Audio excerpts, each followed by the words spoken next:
இருப்பவற்றை காண இல்லாதவற்றை நீக்கு. அதான் குணநலன்கள். நம்மளோட இயல்பான குணநலன்கள் என்ன அப்படின்றத பாக்குறதுக்கு நம்ம கிட்ட இருக்கிற தீய குணங்களை வெளியேற்றணும்.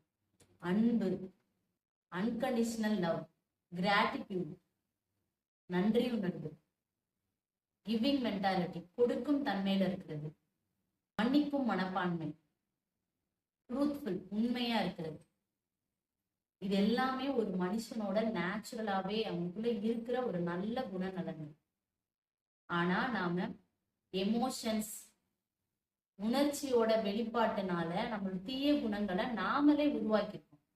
கோபப்படுறது, பொறாமப்படுறது, நான் அப்படின்ற ஒரு கர்வம், ஆணவம், அகங்காரத்தோட இருக்குது, பேராசைப்படுறது, தான் நம்மளோட குணம் அப்படின்னு நினைச்சே வாழ்ந்துட்டு